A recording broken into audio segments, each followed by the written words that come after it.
My only worry now is, Mark Twain once said, the human brain is a wonderful organ which starts to function from the time you're born, only to stop when you stand before an audience after a brilliant speaker has spoken to speak. Now my brain has stopped. So from now on, I'll be speaking from my spinal reflex. Friends, I have been asked by Rita Mahajan to speak about the future of medical care system in India. So I'll confine myself to that. Now I know this is all about quantum physics.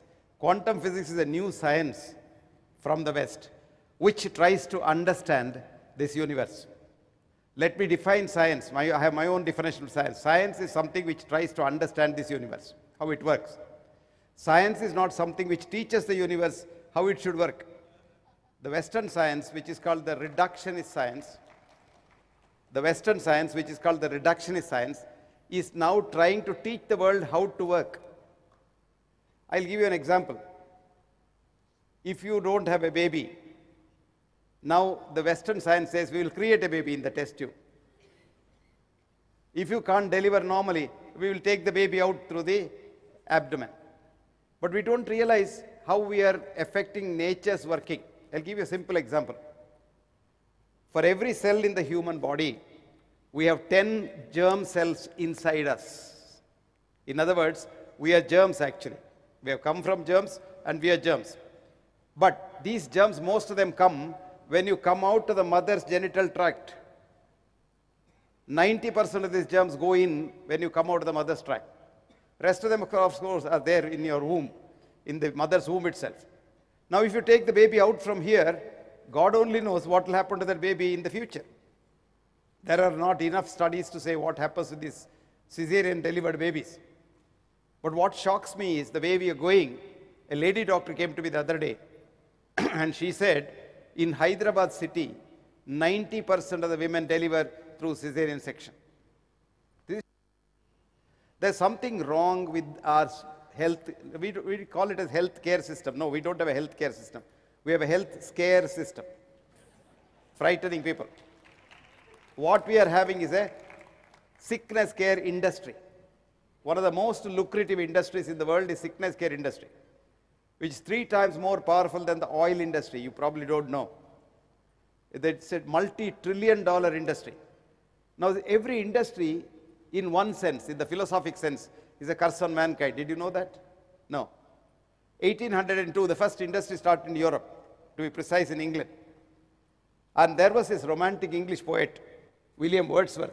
And Wordsworth wrote a beautiful poem when the industry was coming up. The poem's name is, "The World is Too Much With Us." I'll give you 4 lines, rest you go and read. The world is too much with us, late and soon. Getting and spending, we seem to have lost our powers. Little do we see our own thing in nature.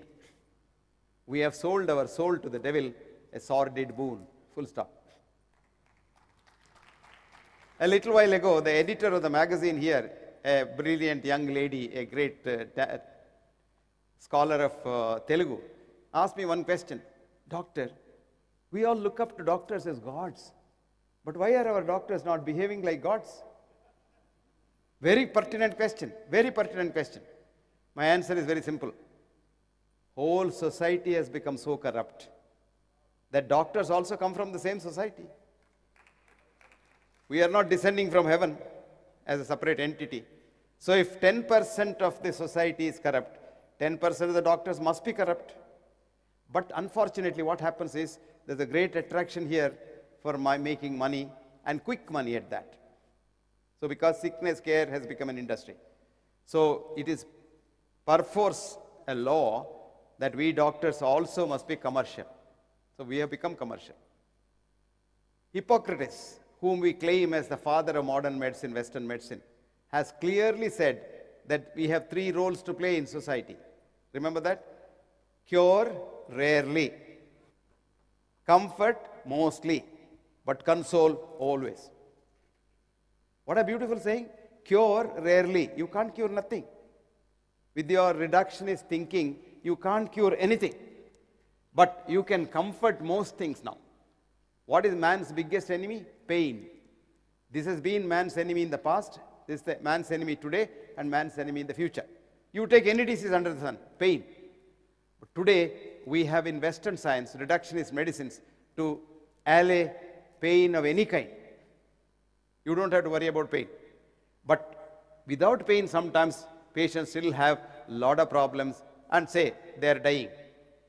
Then Hippocrates said, console always. You know, a dying man is frightened.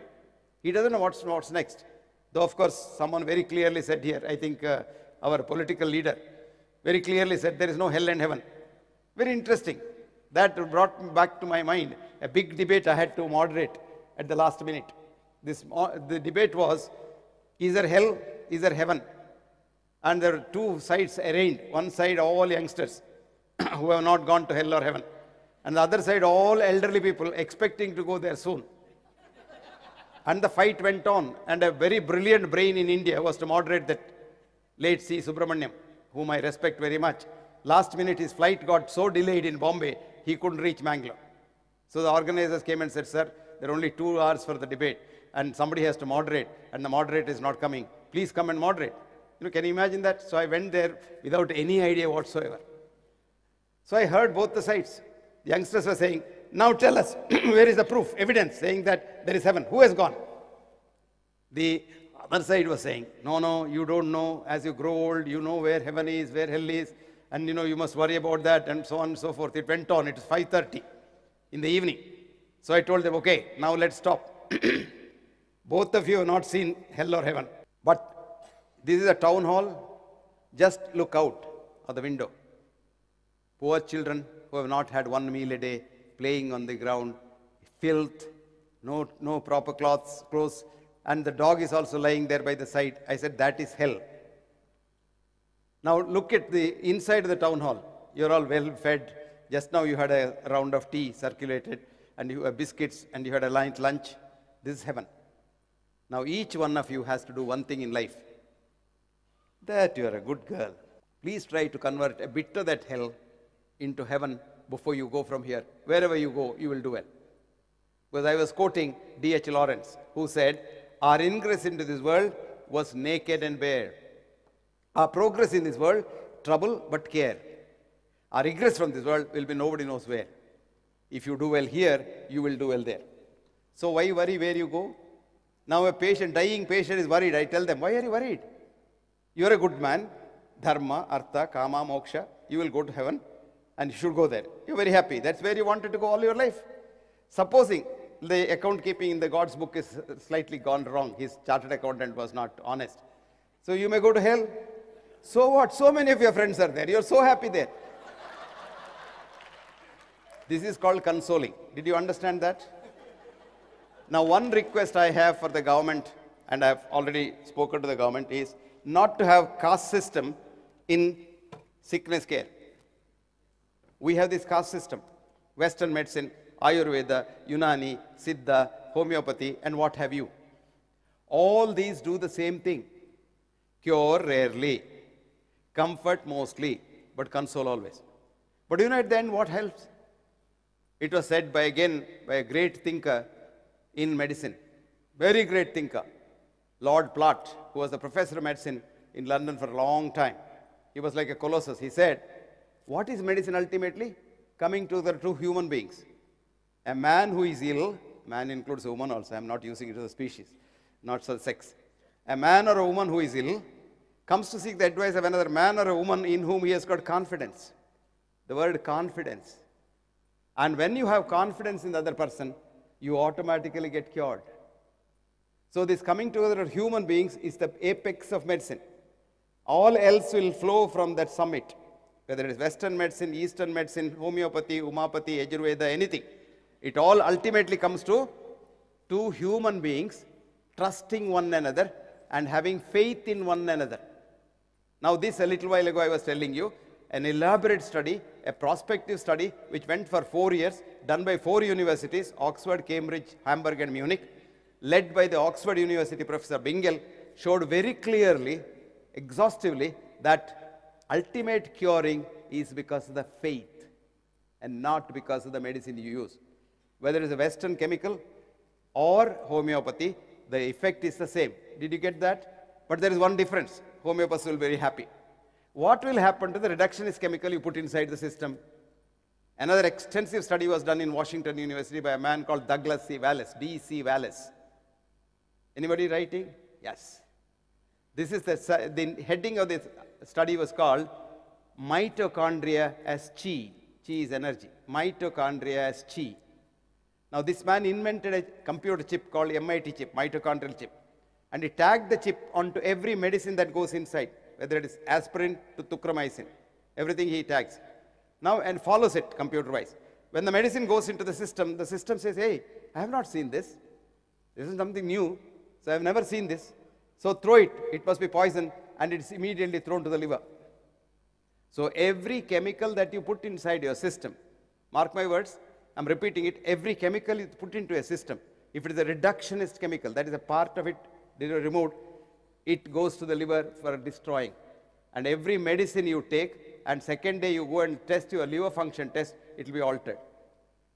Now eventually what happens after years of taking medicines, your liver goes into cirrhosis. And today we have an epidemic, which I didn't have when I was a medical student in the 50s, is called non-alcoholic cirrhosis. In the olden days, one chemical that was getting into the human system and destroying the liver was C2H, alcohol. Today, we have hundreds and thousands of these chemicals going in various forms, and they destroy your liver. Even yesterday morning, as I landed in Bangalore, somebody was waiting in the hotel for me and saying that, look, my brother has got non-alcoholic cirrhosis.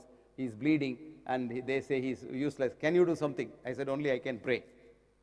Nothing more can be done. Because, he has bled so many times, he is almost unconscious, he has got into hepatic encephalopathy. Nobody can do anything. We must know our limits. But friends, we can prevent these things by reducing the amount of chemicals you put into the system unnecessarily. This is my request. So, what we should do is, we need modern medicine. We need Western medicine for emergency care. But emergency care is 2% of the sick population in the world. 2%. Supposing I go out and meet with an accident. Now, God forbid. Now, I can't say I'll do yoga or I'll go into the pyramid and meditate. I'll come back to normal. No. Somebody has set my bones, right? So, after setting the bones, the healing can be enhanced inside the pyramid. Guruji is absolutely right. As the other person said, the blade which was inside the pyramid became sharper, so he could shave better.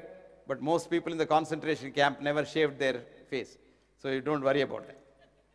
Now what happens here is, very interestingly, the Western medicine is needed for 2% of the population. So let us keep it as such. Let us not throw the baby and the bathwater out, because the bathwater is dirty. The baby is not dirty. We need the baby. So let's keep it. Now what's this disease diagnosis is our biggest disease. You are fine, you don't have any problem, you are very healthy, but you go for a checkup. Have you heard of this checkup? You read the British Medical Journal, there's a beautiful editorial which says, routine checkup of the apparently healthy is the most dangerous thing that can happen to mankind. You are laughing, it's a very serious matter, don't laugh, because you are all in it. Now why is this happening? Very simple.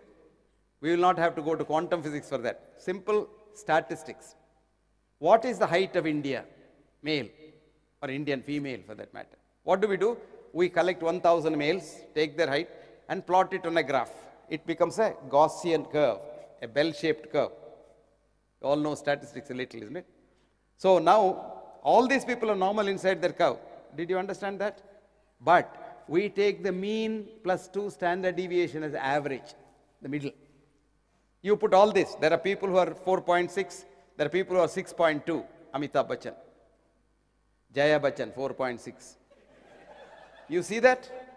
Now we take a mean plus 2 standard deviation becomes 5.4. So we call normal. When did we start calling this as normal? Because we found there is business in it. What is the business? If you take the healthy population's average as disease population's normality, you get 25% on either side, which are called false positive. So for each parameter that you have checked in the lab, there are 25% false positive. So if 100 people go for a checkup, 2,500 patients come out. So a professor of medicine in America, she was very much concerned because she was a very good girl. There are occasional good doctors in America also. She asked her best student in the class, who is a patient? Do you know what the student said? A man or a woman who goes to see a doctor becomes a patient. She was shocked. She was literally shocked. She was so shocked. She was 52 years. And she said, if this is what I have taught my students, there is something wrong with our system. So she resigns her job at 52. And then, do you know what she did?